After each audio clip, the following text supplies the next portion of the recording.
Glad to have you here. I'd like to welcome remote participants. We have remote participants who have access to the webcast, the live transcript, downloadable meeting materials, and a chat room. We have a remote monitor who will monitor for questions from the remote room and come up and ask them. Ask everyone, please speak so that everyone can hear you. Speak clearly. Identify yourself when you're at the microphone. Please comply with the courtesies in your discussion guide. So, Paul Andersen, who's ARIN's Vice Chair and Treasurer, will be moderating. I'm the President and CEO, and John Sweeting, the AC Chair, will be helping the discussion of the policies. Let me now turn it over to John to do the AC report. All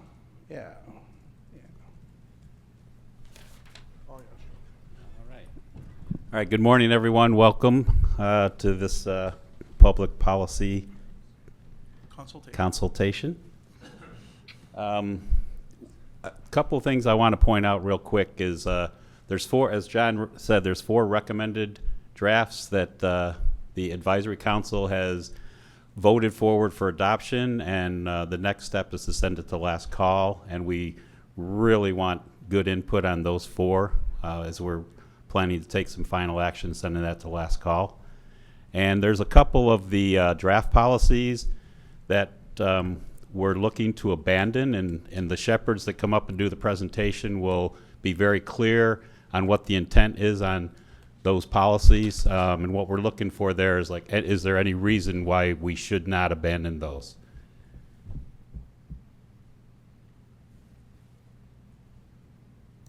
All right, John. Right arrow? Use the arrow key. That works too. It wasn't working. So the policy development process charges the member-elected ARIN Advisory Council as the primary facilitators of the process. Today, besides myself from the Advisory Council, we have Dan Alexander, the Vice Chair, Kevin Bloomberg, primary shepherd on a few of the proposals, Andrew Dull, another shepherd, David Farmer, Scott Lybrand, John Springer, and myself. Number of policy discussions today. We're going to have, like I said, we're going to have four recommended draft policies that we want to hear your thoughts on, specifically whether there's any reasons not to move them forward in the process towards adoption, and also the 10 draft policies, which there's a few that most of them will be continue working, getting them ready for Baltimore, but there's a couple that we feel we would like to abandon and stop work on. After today's meeting, if you want to continue discussion on these or any other policy proposals, we have a room up on the third floor where you'd be welcome to come up and sit with us and work on some policies, or just seek myself or any one of the AC members out and let us know what's on your mind, what we can help you with. The only other thing I'd like to say is that we have very limited time on each and every one of these, so if you could get up, speak your piece when you're ready, and then let the other people get up and do theirs, and we can move along and cover all of this in this meeting. And that's it. Thank you.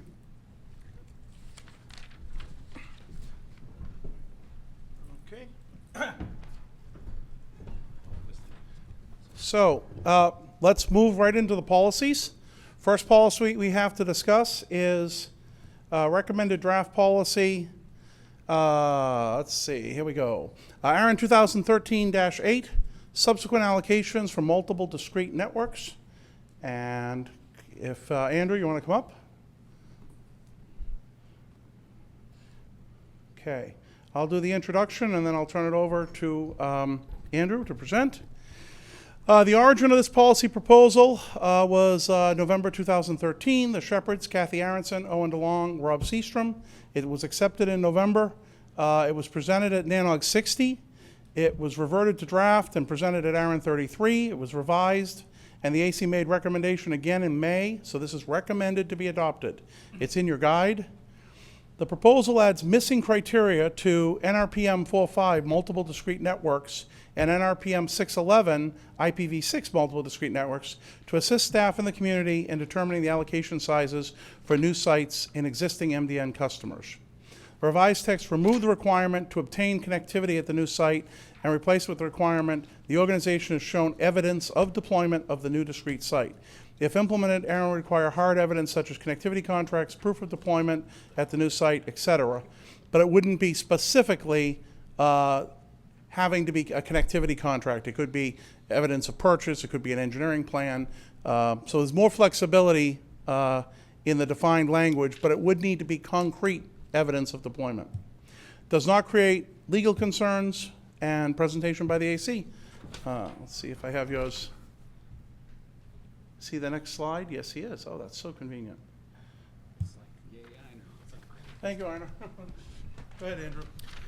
Okay, this policy basically comes from the policy experience report last year, and tried to fix an issue that the staff identified with the existing policy, and we are basically implementing a slight variation on what the staff's current policy or current practice actually is. So the way we are fixing this is we're adding a little new section that basically allows ARIN to give a new site a minimum allocation or a immediate need request per site. This has been fairly uncontroversial with the exception of the has shown evidence of deployment, which we believe that text now actually mirrors what we think the community wants for this policy. This just is talking about where the origins of this policy are and the original discussion about it. And at this point, we'd like to hear from the community of any issues with the current language as the policy is written. As I stated earlier, I believe we've fixed the issues that the community has raised out before, and this policy, we believe, is now ready to go to last call. So any comments from people today? So this is your moment that you can come up and tell us whether you just support or don't support this proposal moving to the next stage, or any feedback you have on the text. I ask you not all to rush at once, fire code violations and all that. Where's Lee Howard when you need him? Yes, where is Lee Howard when you need him? Again, though, as you all make your way to the microphone, please, I'll remind you to state your name and your organization prior to speaking as well. But if there's no feedback, then it makes the AC. Well, no comments means we're going to move forward with putting it to last call. As the chair, if you did not hear the chair, if there's no comments, he believes that the AC will move it to the last call. So. Yes, it saves time, makes time for other things. Any remote participants? Not so far, no. Anyone typing? They do need a moment or two. There's the webcast delay, and well, we'll give going once, going twice, 3 times. We'll close the microphone, just giving a moment for remote participant, but seeing none. Thank you. Thank you. Thank you, Andrew, and thank you for your feedback on this. Yep.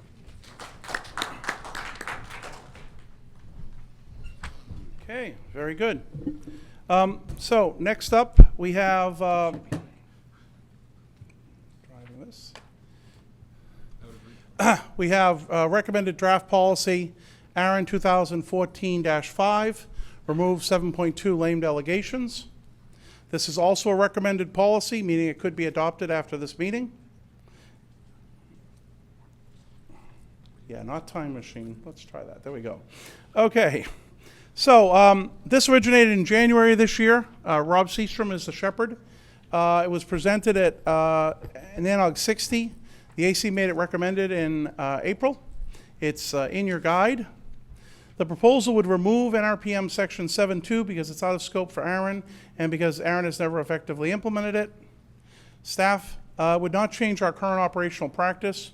When ARIN switched from per zone DNS management, we ran into the major issues with lame delegation, and we suspended it. The issues include a lack of clear definition on what a lame server was and the potential of removing a misconfigured but working reverse server. It does not create legal concerns. And now I'm going to have the John Springer come up and do the AC presentation, which... No presentation. Oh, very good. He just goes on his gut. Go, John.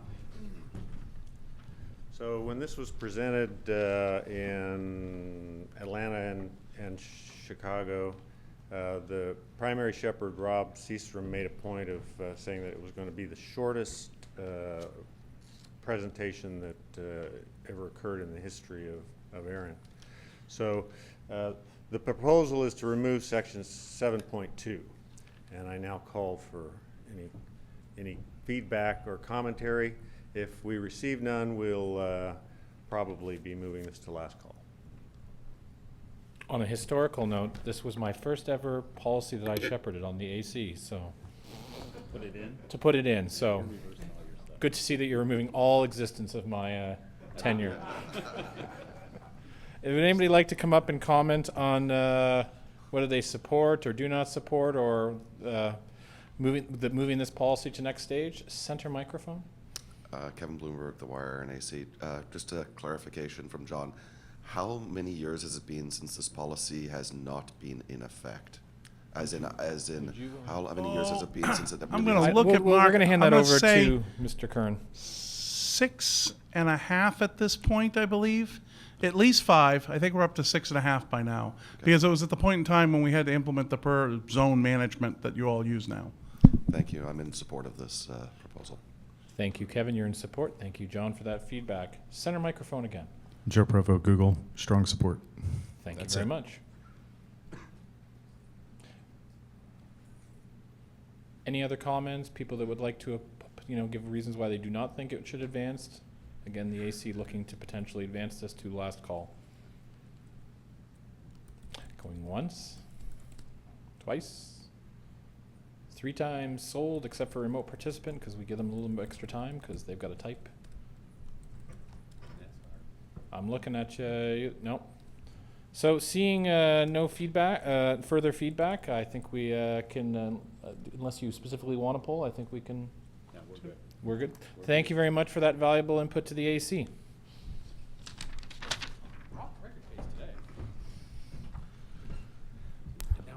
If we have lots of time, we can use it as a longer coffee break because coffee is good. So let's see. Next up is recommended draft policy 2014-12, anti-hijack policy.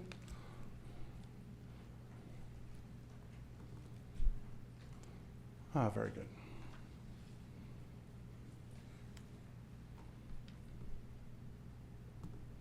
Okay. So was proposed this year in February. Dave Farmer and Kathy Andersen are the shepherds. Was accepted as a draft policy in March. Was presented at ARIN 33 in Chicago. The AC made it recommended in May. It's online in your guide.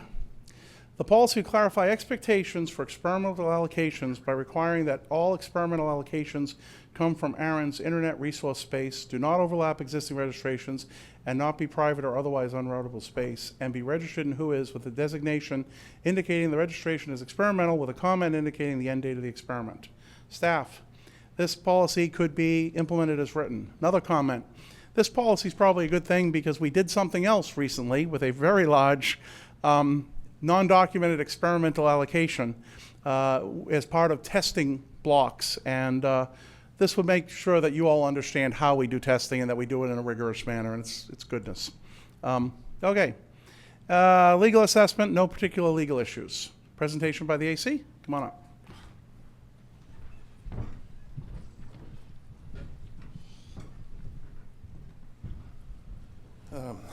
Hello. This is not going to be the shortest presentation for ARIN ever, but that's not a problem. Okay, problem statement. ARIN shouldn't let people hijack addresses, which is kind of what happened. And at least by some people's definition, I'm not sure I agree with that definition, but that's okay. And so we're going to put a little more detail into the guidelines. So we have a recommended policy statement. This is what's in the guide. Modify section 11.7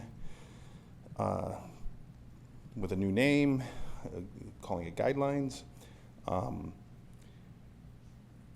And then put in modify one sentence and then add a sentence about how the allocation should be documented and who is. So this is the recommended policy text. All of the text in black is previous text from the previous policy, and the text in blue is the text being added and inserted. There's been some recent discussion. There's about the third sentence, which is the original text, and it's pretty awkward, and so we're going to propose some editorial changes as we go into last call. These are listed here. They've been on PPML for a little while. And then make a quick change to the policy statement, basically saying, yep, we're going to modify that third sentence to clarify the original policy intent. And then this is the overall policy text. You'll notice that there's a number of changes in the third sentence there. Discussion. Anybody object to us incorporating, the AC incorporating the editorial changes based on the PPML feedback prior to last call? Thank you. Why don't we go back so that we at least are working with the proposed text? And Yep. So, I'd ask at this time if people have either feedback on the editorial changes or feedback on the proposal to approach the mic forthwith. Center microphone. Bill Manning, and I read through that text and it talks to me silently that this is IPv4 specific or IPv4 tuned, because there are other experimental spaces defined by the IETF which don't meet these criteria. The ULA spaces, for example. So are you proposing there just needs to be clarifications? Are you not supportive? Are you supportive? When other organizations such as the IETF are able to designate usefulness of parts of the address space that don't fall within the ARIN policy guidelines, this seems a little extreme.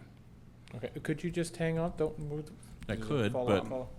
This is one small part of the experimental policy text talking about how ARIN would allocate experimental. This whole section is only about allocations made by ARIN. No, it doesn't say that. This doesn't say that. Other parts of the text. This is one subsection. Okay, it says come from the global internet resource space. Just hang on. I'd like John to respond. So this goes into section 11, which reads experimental internet resource allocations. ARIN will, in the first sentence is, ARIN will allocate numbering resources to entities requiring temporary numbering resources for a fixed period of time under the terms of a recognized experimental activity. So in the context of that first sentence and the whole section 11, I think it's clear this is ARIN's experimental policy for temporary allocation of general purpose address space, not IETF specialized or technical. But you should go pull NRPM and look at the first two sentences and see if that provides enough context. If not, we should wordsmith it. Okay, thank you. Would you mind going and having a peek and let it come back and let us know if that clarifies it for you? Or About 6 months, yeah. sure, thanks. Next speaker. Mike Joseph, Google. I strongly support this policy. Moreover, I agree with the assessment that this would apply only to ARIN allocations, and I disagree with the assessment that this would be IPv4 centric. In fact, this policy was originated specifically because of an IPv6 prefix hijacking, and it is in fact IPv6 that was envisioned when this policy was crafted, as the person crafting it was sitting next to me. Supportive, yes. Strongly support. Thank you. Next speaker? Speaking, maybe you need a moment to think? Well, maybe just check on the remote while where did my remote? Oh, he's running away? He's roaming. No remote? Center microphone. Okay. Rüdiger Volk, Deutsche Telekom. Well, okay, just an outsider's remark. Looking at the statements, it looks kind of awkward that there is the remark that, well, okay, research organizations should not be allowed to hijack. I wonder what other organizations might be. Are you, though, is that just a comment, or are you supportive, or? Well, okay. My understanding of the context of a proposal is, yes, fix what you have. Looking at the text and the particular language explaining the thing comes with strange questions. Okay, thank you. Other people that would like to comment? Other follow-up? Other remote? What would you like, sir? Would you like a poll? So, given that we've had some vibrant discussion here, I'd like to ask that we do a poll, because it's always good to get a little bit of audience participation. First, are pollsters ready? Just give up. So, we will ask the question. First, I will ask for those who are in favor of this policy moving forward in the process, and those who are opposed, just so you're clear. So, once I get the green light from our pollster, I will ask you, those who are in favor of this proposal, including the editorial change moving forward, please raise your hand as high as you can and leave it there until I ask you to lower it. I'd ask remote participants to indicate their support or non-support at this time as well. Preferably just hands up, no duck signs or anything like that, as I see in some of the audience. Are we good? You may lower your hands. Thank you. Those that are opposed to this policy moving forward in the policy process, please raise your hand nice and high. Louis, can you raise your hand for a second just so I can make sure? No, just a test sample. All right. Yes. Yes. Louis, is your hat voting? Yes. All right. All right. Just we'll just wait a moment for the tabulation to occur. I'd remind that the next step will be the last call phase.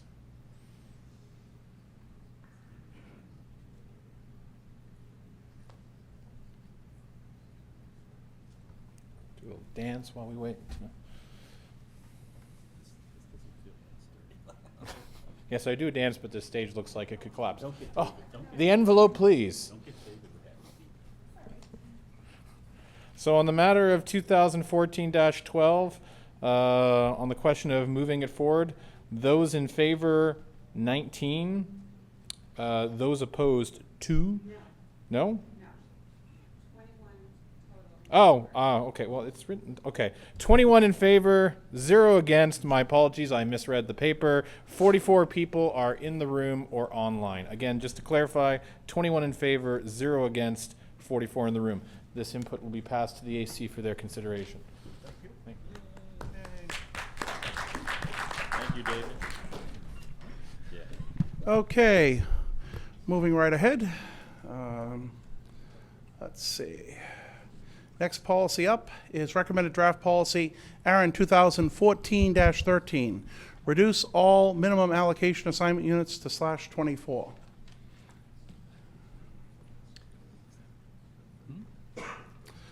Okay. And history of this was proposed in April 2014. Kevin Bloomberg and Bill Dart are the shepherds. The AC accepted it as a draft policy in May. They made it a recommended policy in May. It is online in your discussion guide. Staff understanding, the policy would reduce the minimum allocation assignment size to /24 for all networks, whether end user or ISP and whether single or multi-homed. Additionally, it would eliminate the existing multi-home policies. Staff comments.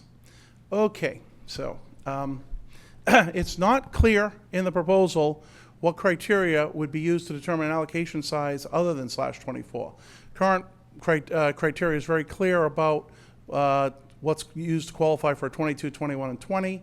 And when you strike all that, it's not quite clear how we do the initial size. Staff uses current criteria defined in 4221 in conjunction with a slow start to establish the de facto 20 maximum allocation size for new ISPs. So an ISP who comes in who is qualifying for the first time, because a slow start will not get larger than a /20.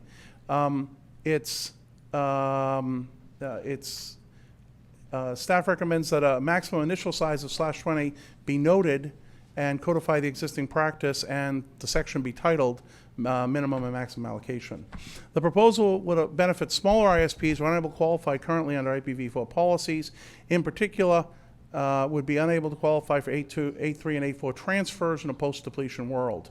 Note this is a point that was raised during the policy experience report in Chicago.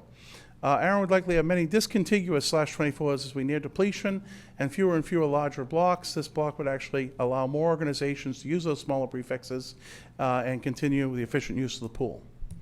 No legal assessments. Proposal does not appear to pose any significant legal risk. And now I will turn it over to Kevin Bloomberg to do the AC presentation.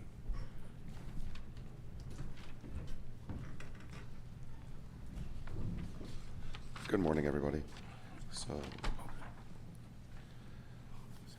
the thrust of this is we wanted to the author and wanted to basically look at the entire NRPM and lower everything down to a /24, whether you're single-homed, multi-homed, end user, ISP, simplify the entire process.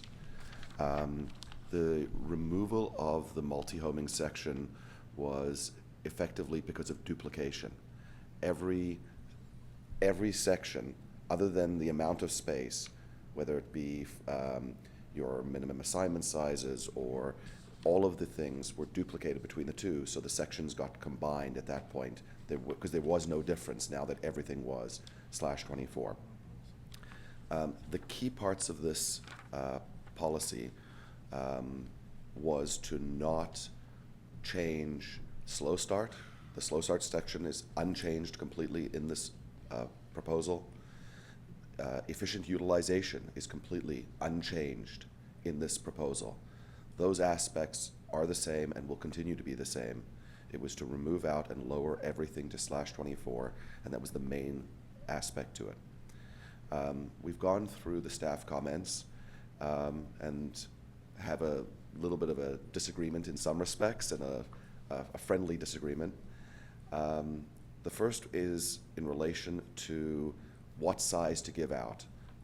In the staff comments, one of the concerns was that /24 was really now it, and there was no really way to, there was no description of a way to do more than that.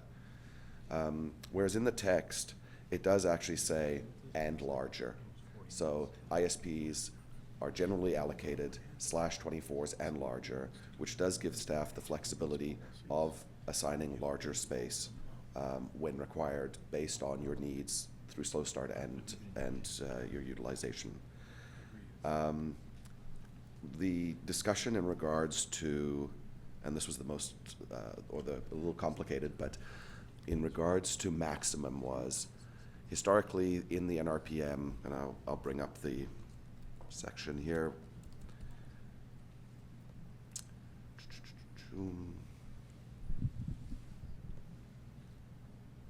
Just a second. Here we go.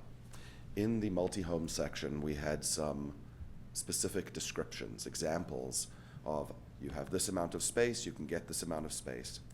And staff had, in the past, and please correct me if I'm wrong, used this as the maximum for what an organization should get.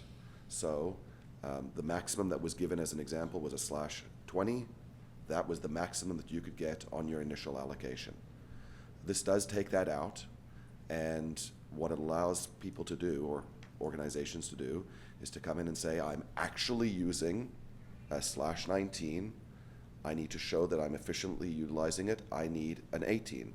In the past, that wouldn't have been allowed based on this text, and with this revision, it really allows and simplifies both a little bit in the free pool scenario, but more importantly, in the transfer market, it just simplifies what you need based on the amount of time that you are, whether it be 3-month or 24-month, etc. So I'm just going to bring up the questions I have for you. Boom, boom. The first question was, obviously, do you support this as written? There's a lot of changes. It's in your guide, and I would appreciate if you do have any feedback in that. We've got a lot of feedback from the community, we've got a lot of feedback from the community on the PPML already. Do any of the changes that we've outlined create issues that we're not aware of? Because you're obviously part of the community. This is a community, and we miss stuff. Do you see anything that we've missed on these changes?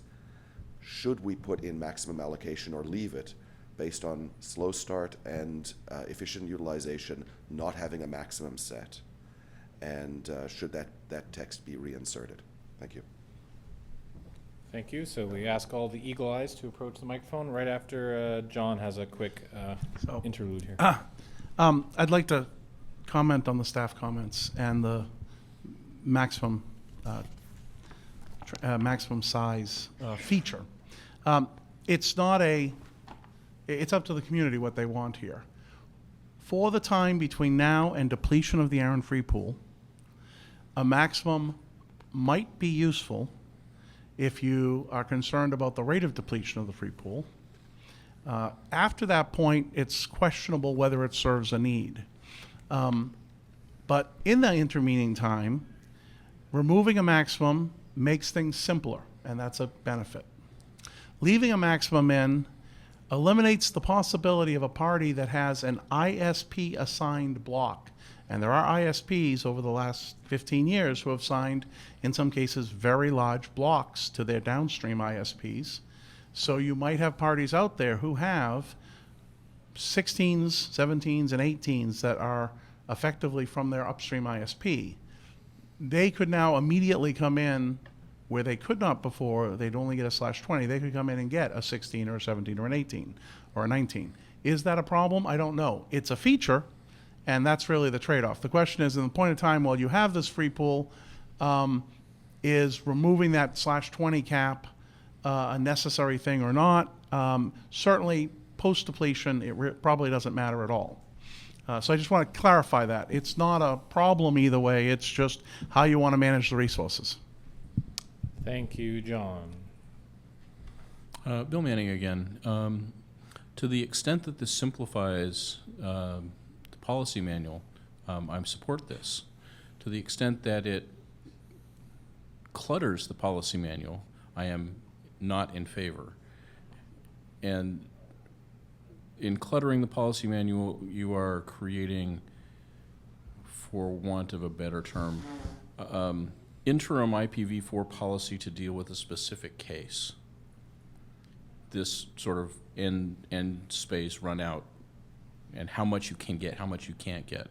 I would almost rather see, and this is not new, that a minimum allocation regardless of address family would be a /32, and people who are concerned about routing would be concerned about routing and whether or not they would be willing to accept anything smaller than a 24 or a 27 or whatever into the routing system. But that's not something that ARIN in policy should be concerned about.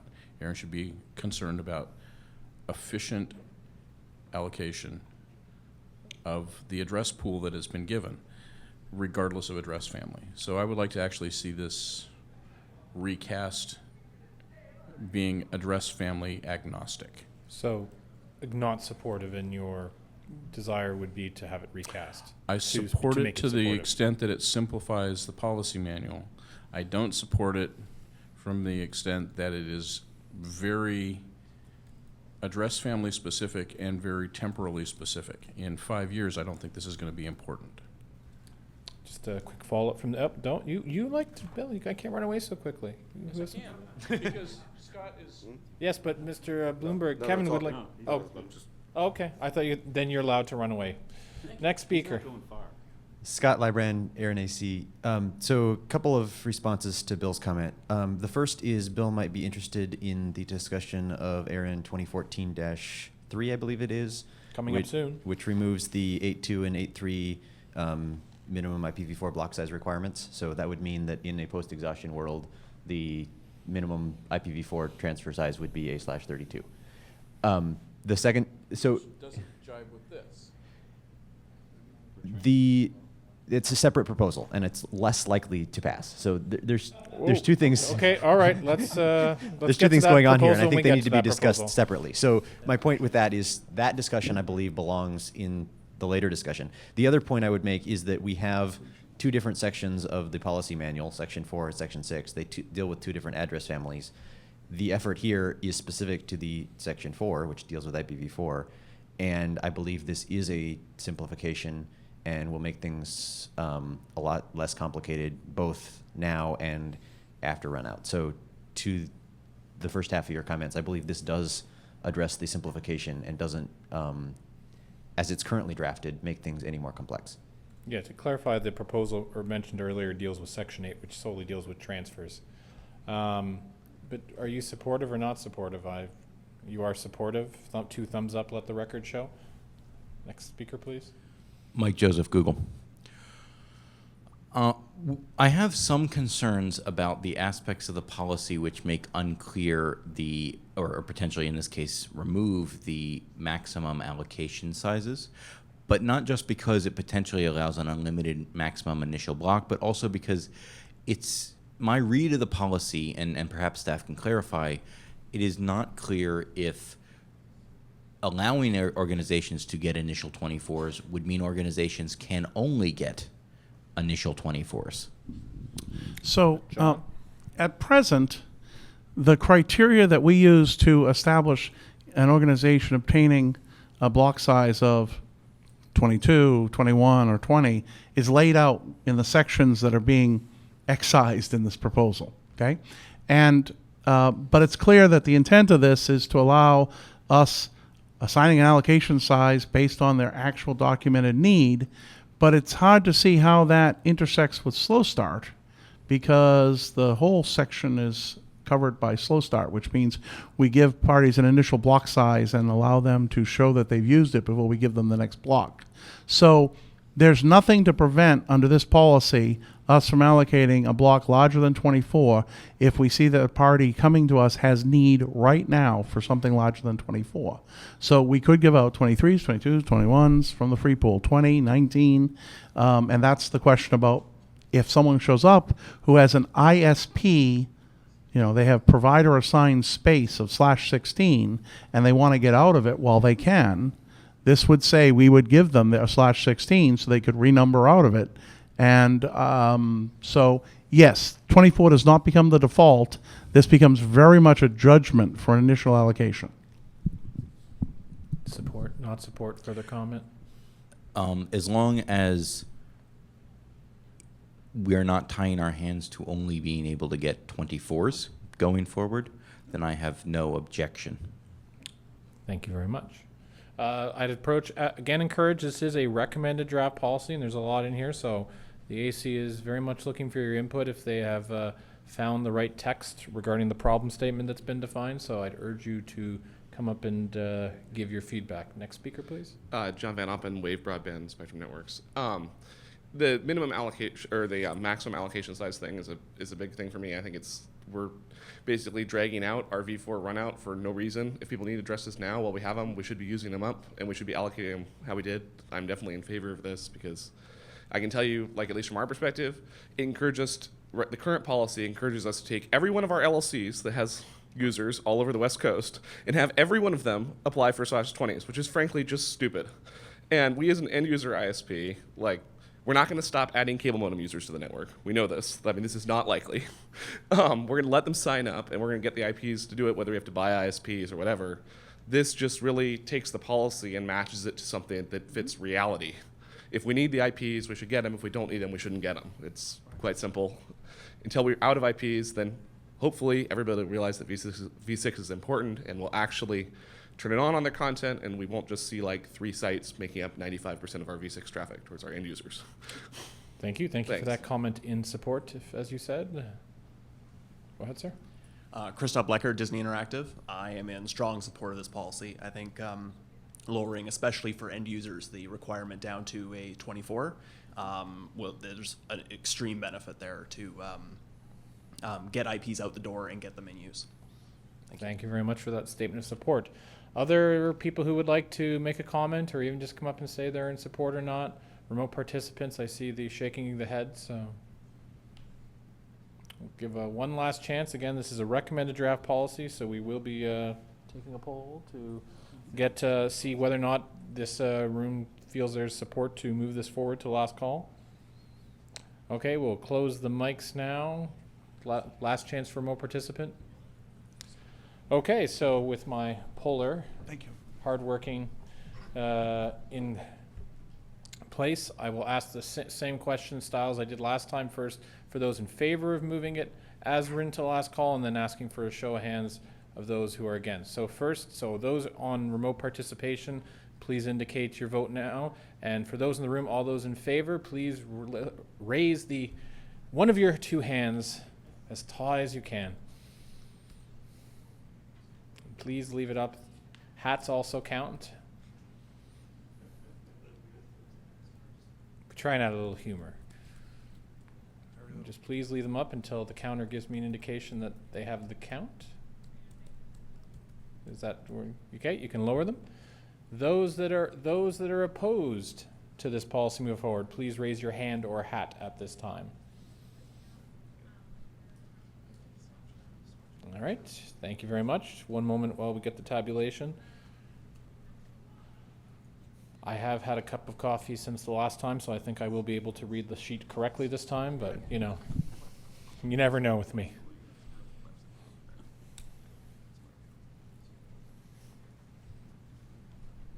And the envelope, please. Thank you, Leslie.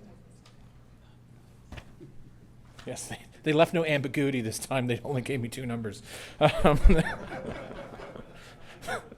Well, they gave me that. So on the matter of 2014-13, those in favor, 16. Those opposed, 0. Total people in the room and remote, 49. Again, 16 in favor and 0 against. This input is being instantly provided to the AC for their consideration. That concludes our last recommended draft policy. We'll move on to the draft policy section. Thank you, everyone. Okay. So, next up is draft policy 2014-1, out of region use. And I will ask the shepherd to come up and present.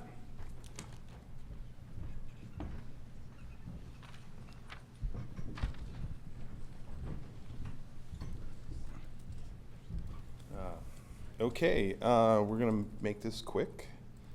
The problem statement for this policy is that the current policy neither clearly forbids nor clearly permits out-of-region use of ARIN registered resources. We've had a number of previous attempts to limit out-of-region use, and those have failed. We're working now on a option to clearly permit them. But in doing so, there are a number of issues that have to be addressed in policy and operational practice, and we are attempting to address those. The policy statement creates a new section, out-of-region use. ARIN registered resources may be used outside the ARIN service region, et cetera, et cetera. There's a definition here. This definition was modified since the Atlanta PPC to take out the billing address, which was one of the criteria that was suggested by the community that would be a problem. So that's been handled. Additional language was added to not duplicate resources with other RIRs, and restricting utilization rate to ARIN registered resources. So you can't use how many resources you're using in the RIPE region per se to demonstrate what you should be getting for a block. There are a number of policy sections to this. They're summarized here. I'll give you a moment to look through them. I'm not going to read them to you. And then, so the discussion, there hasn't been much work on this since ARIN 33. There's just been a lot of things, and this one hasn't bubbled up to the top. We're going to work on that. There's been general support for the concept. The AC plans to continue its work on this, and the general direction is simplify and shorten. And if you have suggestions, we'd love to hear them. And I think that's it. So just a reminder this is a draft policy, not a recommended draft policy. So as opposed to the ones that, correct, Einar? Thank you. You had that look for a second that if Einar says it's wrong, it's wrong. This policy is not as far in the policy process, so we're looking for more initial feedback. We will not be taking necessarily a poll at the end, so I'd urge you to come up and give your comments on whether it's sound policy from your standpoint and seems to be addressing a problem you'd like solved. So, yeah, it is. It is tracking. If you turn to your thing, you can see the lovely diagram. It's up here and it's making its way down. But with that, I will open the microphones for a speaker. Scott Librand, ARIN AC, and one of the people who's taken a hatchet to this text in an attempt to simplify and hasn't quite gotten to where we want to be yet. I'd like some feedback as a member of the AC from the community on whether you think that this is something important to do long-term post-run out. So a lot of the previous discussion around this has been for V4. We're specifically not moving this forward in time for V4 run out. It really is going to be something that matters, that applies mostly after IPv4 is exhausted. So the question, I think, for the community is it useful when everyone is getting IPv6 addresses for them to be able to get them from a single RAR and use them everywhere? And what policy language do we need around that? And possibly it might also matter if you can get addresses via ARIN on the transfer market and use those anywhere. So if the community has general support of that, I think that's what we've heard before. It'd be useful to make sure that's still the case. So if you don't support that, I'd like to hear that especially. And then if you have any specific suggestions around the text and what we should do with it, you can provide that now or later. But that's kind of where we're headed, and I think it's useful for the community to make sure that we're still on the right track there. Preferably, we'd love the feedback now. We're here, you're here. Let's go for it. Remote participant, first of the day. Yes, remote participation. This is from Anthony Dela Cruz of CenturyLink. Are there other ramifications/penalty for being in violation of X.3, more network or ASN than listed, other than in X.1 that you wouldn't be able to use towards justification? Would ARIN be going after folks in violation to reclaim/revoke? John, I think, was his best answer. Sorry, this one. Richard, I want you to read that one more time. Nice and slowly. Yeah. This is from Anthony Dela Cruz of CenturyLink. Yeah. Are there any other ramifications/penalty from being in violation of X.3, then in parentheses, more network or ASN than listed, other than in X.1 then you wouldn't be able to use towards justification? Would ARIN be going after folks in violation to reclaim/revoke? So let's just give John a second on that. Okay, so it's actually a very good question. The most important thing to remember is that NRPM Section 12, okay, is fairly broad, and it can be applied in many circumstances completely independent of this policy. So if indeed we had someone who we thought, as a result of them coming in for address resources, had in the past fraudulently obtained address resources, it's possible we could do a resource review on blocks that were not assigned under this out-of-region use policy. So the answer is there's no limitation per se on what we can do a resource review on per NRPM 12 if we believe there's been fraudulent activity. Otherwise, no, the section as written is pretty clear, and we wouldn't be triggering a resource review based on incidental use. It makes it plain that such occurs routinely. So I think I answered the question, but if that's not the case, yeah, Richard, if you could ask the gentleman if that answers his question and let us know. Next speaker. Hi, David Huberman from Microsoft. Scott, in response to your request for comments, I think it's important the AC work on this in a post-exhaustion world. I think a few things. With V4 exhausted globally, with AS numbers being basically infinite, with IPv6 being basically infinite, we're not dealing with scarce resources anymore. So now it's just housekeeping, administration, and an IP address is an IP address, and a network is a network, and we want to connect one to the other when the other needs it, right? So I don't see the value in regional internet registries with respect to, especially IPv4, I guess is what you're sort of asking about, right?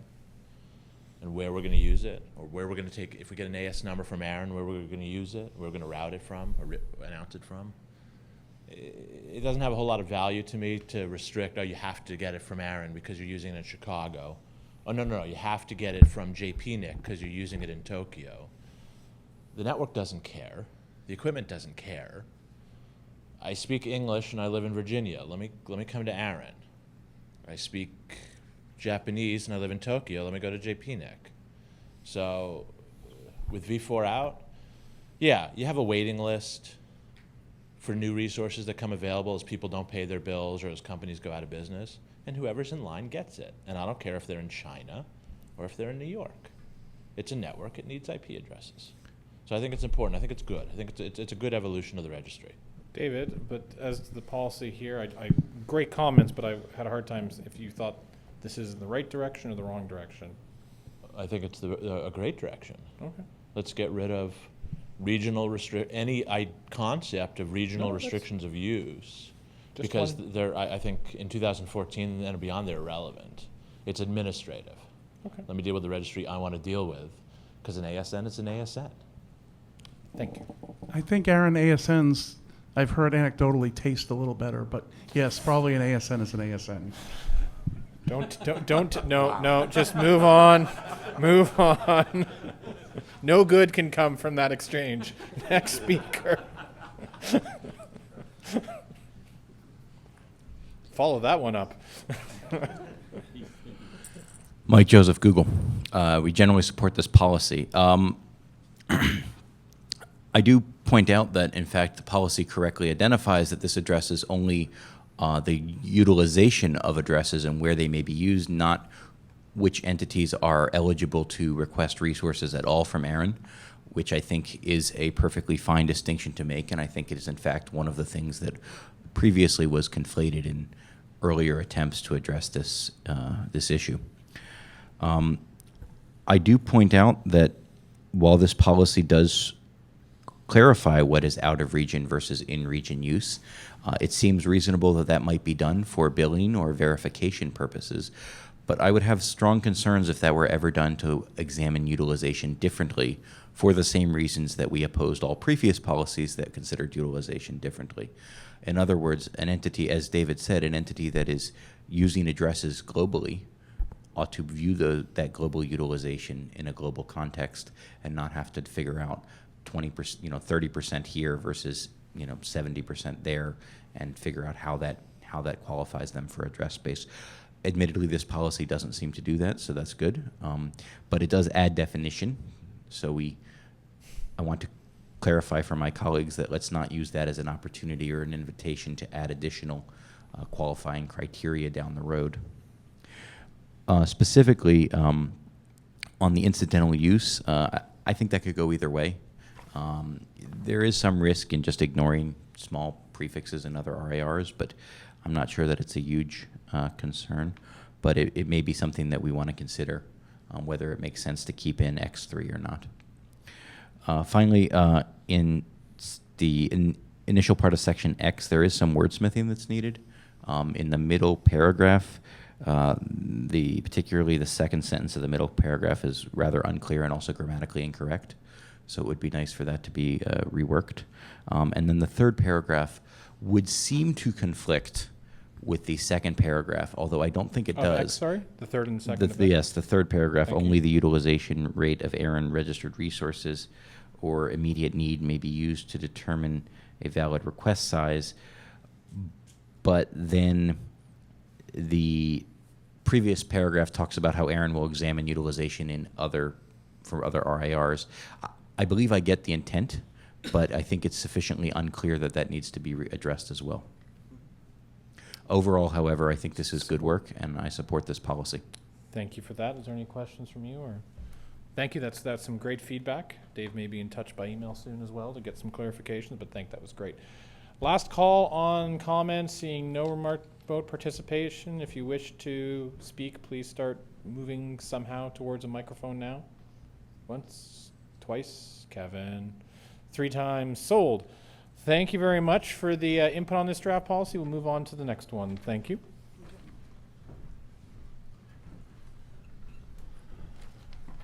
Very good. Okay. Next up is draft policy 2014-3, which is the remove 8.2, 8.3, and 8.4 minimum IPv4 block size requirements. And I'll invite John Springer to come on up.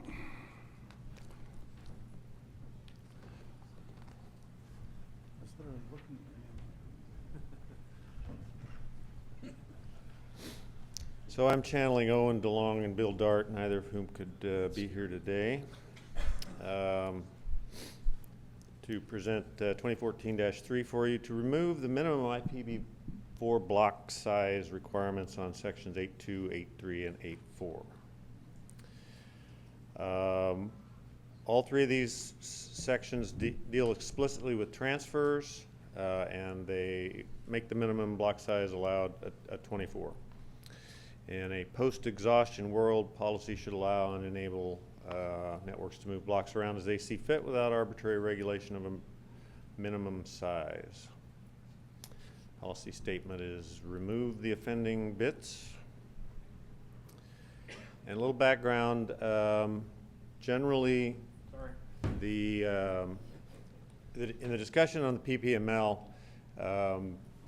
the opposition is a little heavier than the support on this. But there was a lot of feedback made to the shepherds in Chicago that kind of counterbalanced that a little bit. So one of the shepherds is tending towards maybe wanting to abandon this, and yet we still need to get some input from the community about what your intentions are. So we've got a couple of questions here to help us think about this. If you feel that the current language in the NRPM is appropriate and limiting transfers to 24, then we should stop working on this. If you do not think that is correct, if an organization should be allowed to transfer blocks down into the towards the 32, then we need to continue working on this. And there's a lot of potential discussion about the math on this. So if anybody has any ideas about a nibble boundary, or whether you like the idea of transferring 32s, let's hear it. Oops. Thank you, John. So as John alluded, and the understanding is that the AC is leaning towards abandonment on this policy. So we're here at the operator forum, obviously, to hear feedback. So we urge you, it's a nice, short, sweet problem statement and policy statement. If you think this is a good idea, All right, please so stand forward and center microphone. David, you went from Microsoft, and I proposed the policy.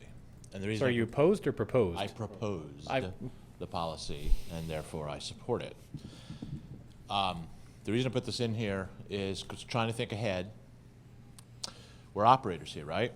What do you peer with over an exchange fabric? Do you peer with a 24? No, you peer with a 32. When you anycast a couple of machines.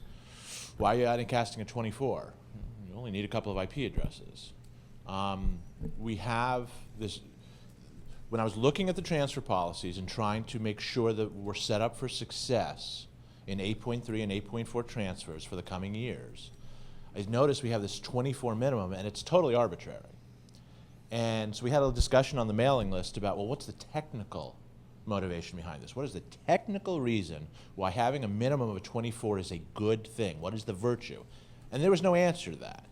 There's a lot of discussion about the AC should abandon it, but there's nothing about the technical merits of why it's good. Those who were in support of it, and there weren't a whole lot who spoke up, agreed. There's no reason not to be able to transfer a 32 if you want to buy and transfer a 32, because that's what you need on your network. The same rules from 15 years ago when I started in this industry are true today. People will route what you pay them to route. That's how it works. So 24 in ARIN, which has no stake in the routing space, makes no sense to me. And I just don't want it there, if only out of principle. Just my opinion. Dave, don't run away, please. Dave, just a second. Thank you for that statement. John wanted a question. So bear in mind that I'm only channeling the shepherds. So just as a procedural matter, for a draft policy where we have it in this stage of the proposal, you have 3 tests to meet.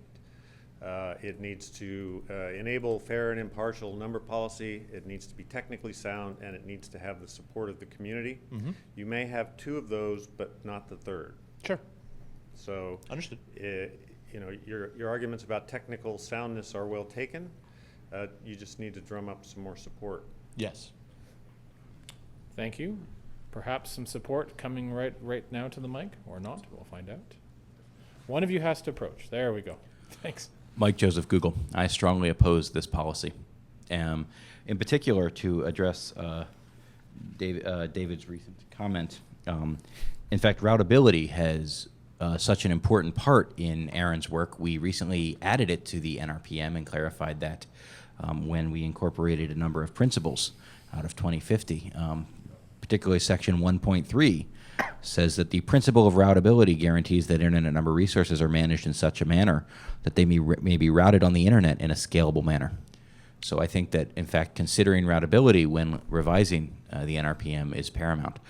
I think that if we allow arbitrary transfers of any prefix length, we will see /32s being sold one by one and the routing table completely explode. So your opposition is fundamental, or is there anything that could be done that would gain your support?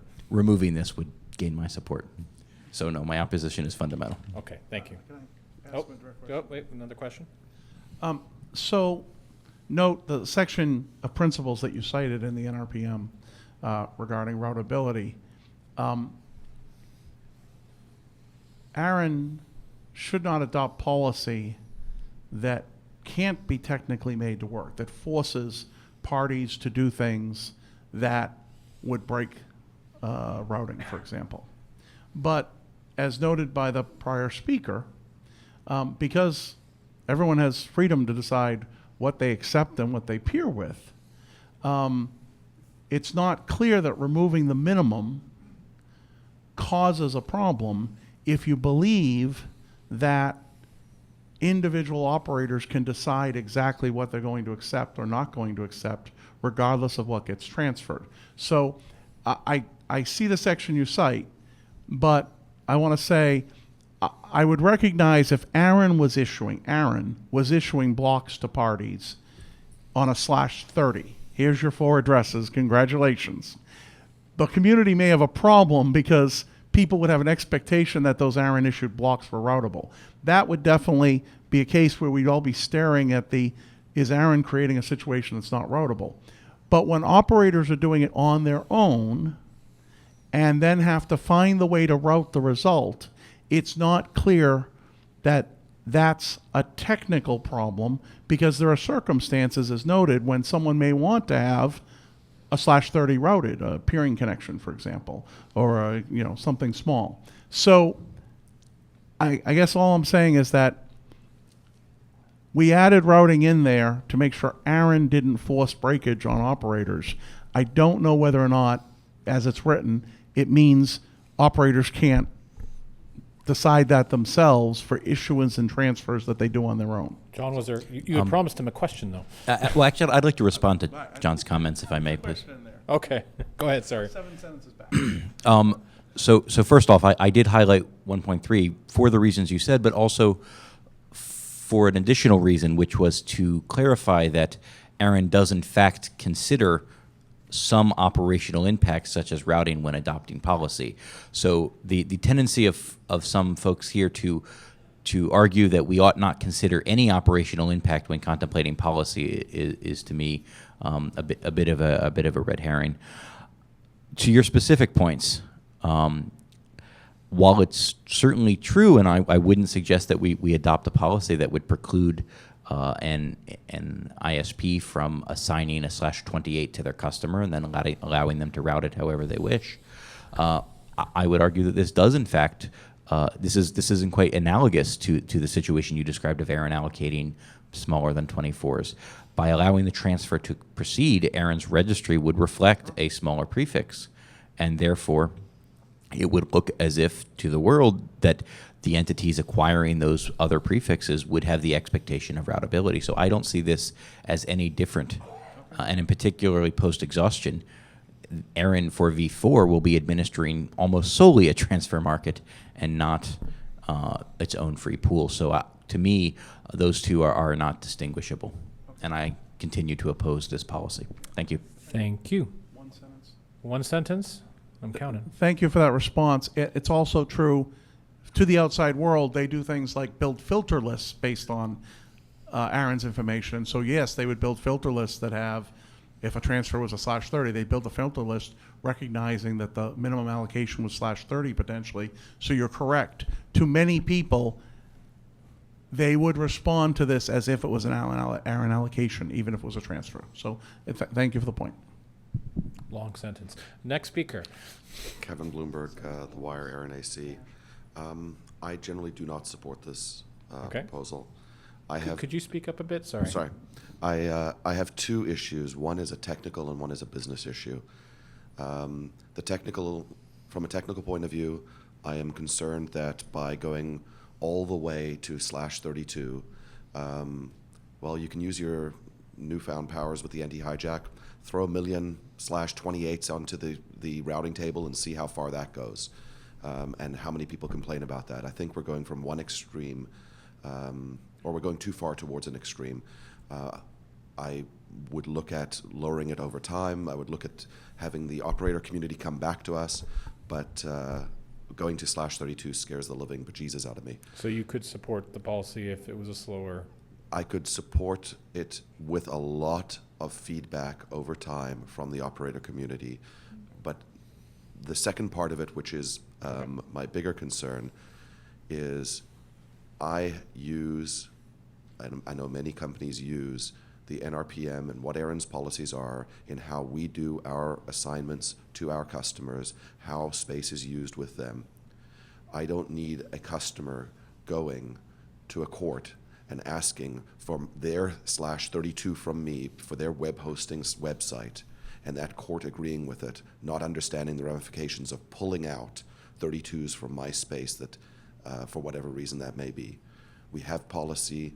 The courts can do what they want, but if our policy shows single IPs are allowed, we are giving justification for that, and I am very concerned about that in a post-run-out environment.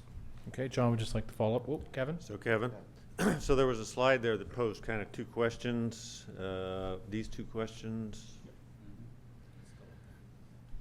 Where do you fall? I couldn't detect from your statement where you fall in the spectrum, because it sounded like you were willing to work down towards? I believe at this lower time range? it's appropriate to abandon. I would not support this. Thank you.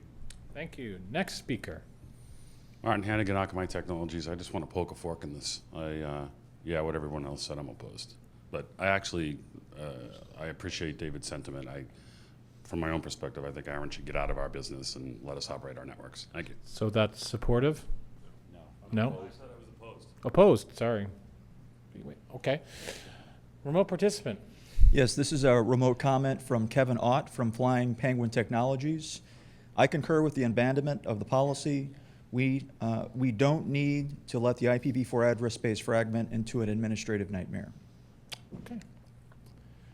Last call before we take a, I believe the AC chair would like a poll of those that are in favor of abandonment. Yes. So if nobody's going to speak, once, twice, 3 times, I'll ask my esteemed pollster. No hanging chads in this election, please. So the question, it's a little trick, it'll be backwards, so listen carefully. I'll first ask for those that are in favor of abandonment, a little bit of a double negative, and then those opposed to abandonment, e.g. that the AC would continue to work on this. So those on the remote, please signal now, and those in the room that are in favor of the AC moving towards abandonment of this policy, please raise your hand nice and high. It's true, they were in a...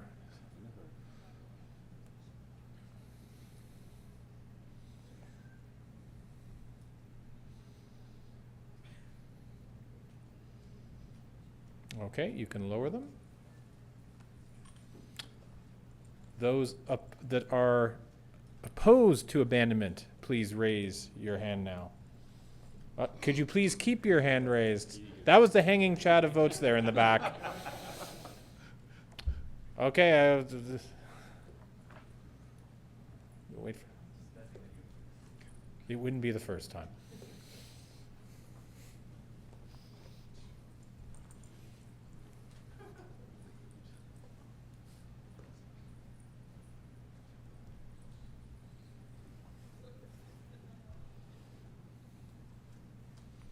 The envelope, please. Thank you.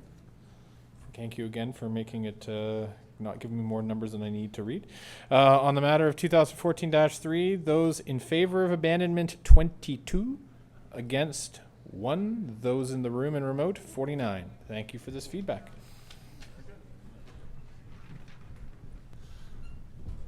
Okay.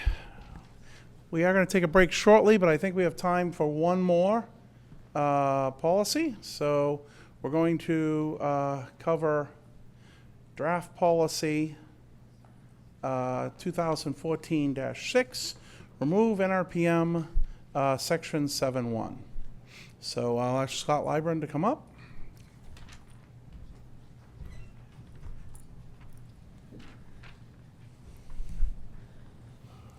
Okay, so section 7.1 of the NRPM and the corresponding section 656 both prescribe operational practice for managing the inedr.arpa and IP6.arpa zones. The author of this draft policy asserts that that shouldn't be in the NRPM as it's operational practice and not number policy. Therefore, we propose to remove section 7.1 and 656 in their entirety. Some history, the original proposal actually just suggested removing 7.1. Previous discussions highlighted that 656 does essentially the same thing. So for consistency, the proposal was updated to include both of those. 7.1 is IPv4, 656 is IPv6. So the discussion questions for you as the community center around whether we should have operational practice like this documented in the NRPM. Many types of operational practice are not documented in NRPM. Reverse DNS delegation is. Is that because that there's a meaningful reason that we need to have it there or not? And then if you think it shouldn't be documented there, then the question becomes, should we remove it entirely and not have it documented anywhere officially by ARIN in any community maintained documents? Or do we need to document it somewhere else first? One of the types of feedback that was received in Chicago was that we should have an operational practices document, and it should be put there before we remove it. Or should we just leave it in the NRPM? It's not doing any harm, doesn't do any good to remove it, and abandon this. Those are the three options as I see them, and I would be interested to hear feedback from the community on those. So unless anybody has any specific questions around the text, I won't bring those slides up. So again, a draft policy, we're looking for feedback on fairly straightforward, two discussion points. I see some mic approaching occurring.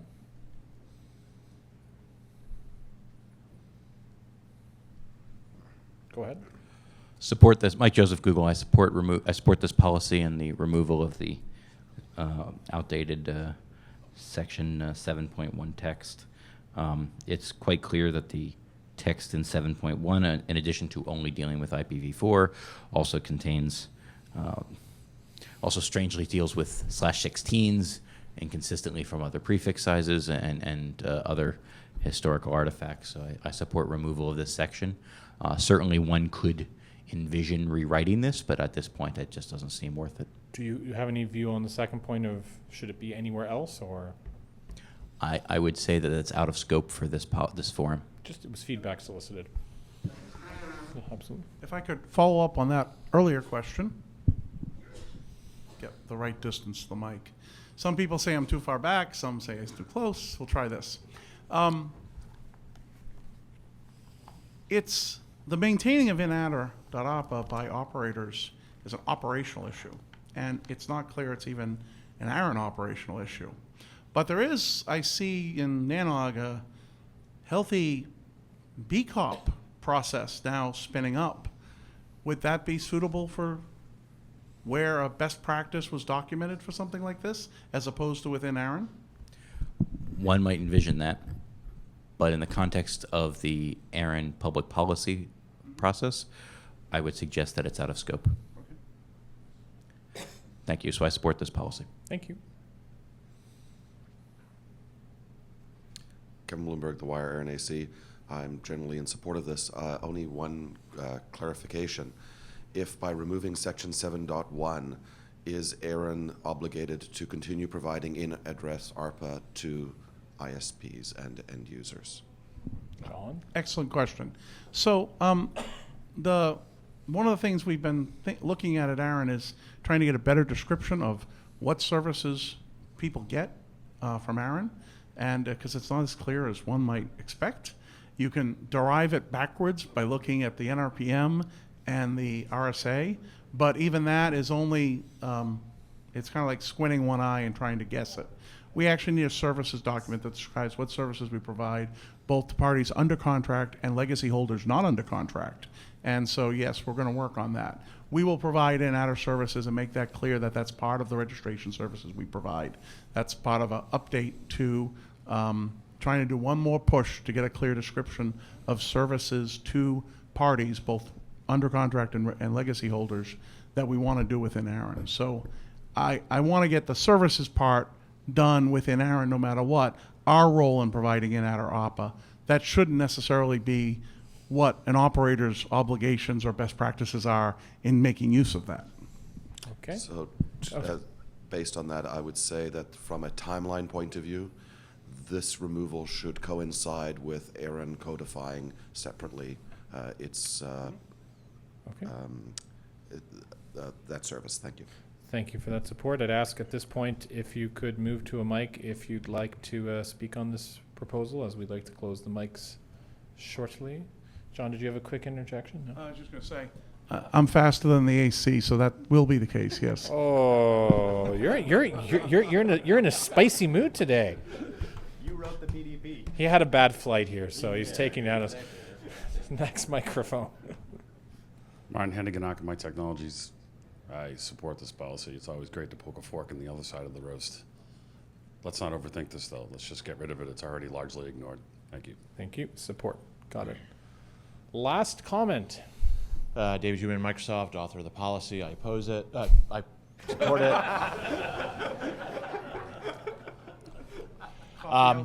Hey, Mark, can I put you on the spot for a sec? Yes, sir. Come on up. Come on down, Mark. So this is one of the few things we do in the RAR world which is top down.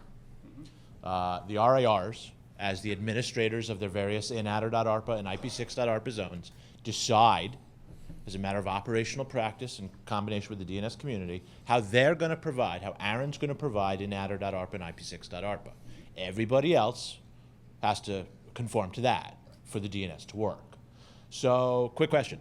Do the 5 RARs in v4 all delegate /24 reverse zones until you hit the /16 boundary, then delegate /16 zones until you hit the /8 boundary, and then bump it up to the next level? Is that consistent in all 5 RARs? That's correct. For IPv6, do all 5 RARs delegate on the nibble boundary, the /24, /28, /32, and then that's like it, right? Is that consistent? Yes, for the most part, except for the /23s. 23s, which is a special. Mark, could you approach the microphone a bit, just for our remote? So this is probably accident of history, but ARIN's first sort of initial allocations from IANA dealing with v6 were on /23s. Right. So that doesn't seem like a nibble boundary to me. Anyways, we're dealing with that sin of the past, but that's one of the few cases where things are not on a nibble boundary. So the point, thank you very much, Mark. And the point of all that, I don't know how to say this without sounding weird, but I'll just say it. It's kind of, this is an RFC to me. Mm-hmm. It should have been an RFC a long time ago. Mark and you and some of your colleagues at the other RARs really are world-class experts at this, having worked in this for 10, 15 years in this space. So this is really something that you really should put an RFC together and put it there, nip it in the bud, get it through the IETF, and make it, because it really is a protocol. Thank you, David. Understood. And thank you, Mark, Thank for you, playing Mark. our game. We have some lovely parting gifts for you. I did say that technically Dave was last, but I think a remote participant snuck in there. So Snuck in right before you said that. All right, so this comment is from Kevin Ott of Flying Penguin Technologies. He is in support. As long as a reverse zone is delegated, what the registrant does with it is their issue. Operational practice already dictates if you don't have good RDNS, you'll have problems. Still, they'll want it. Okay. Thank you. Thank you. So with that, we'll close off. Should I just send them to coffee, or did you? I can do that. Okay.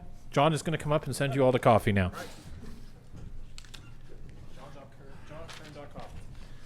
Oh, okay, so we are nicely on schedule. We're going to take a break for 30 minutes. We're going to come back. We have 1, 2, 3, 4, 5, 6 or 7 more policy proposals and draft policies to go through. So we're going to break from 11 o'clock. We'll be back at 11:30. That's both in the room and remote participants. Thank you. We'll see you in 30 minutes.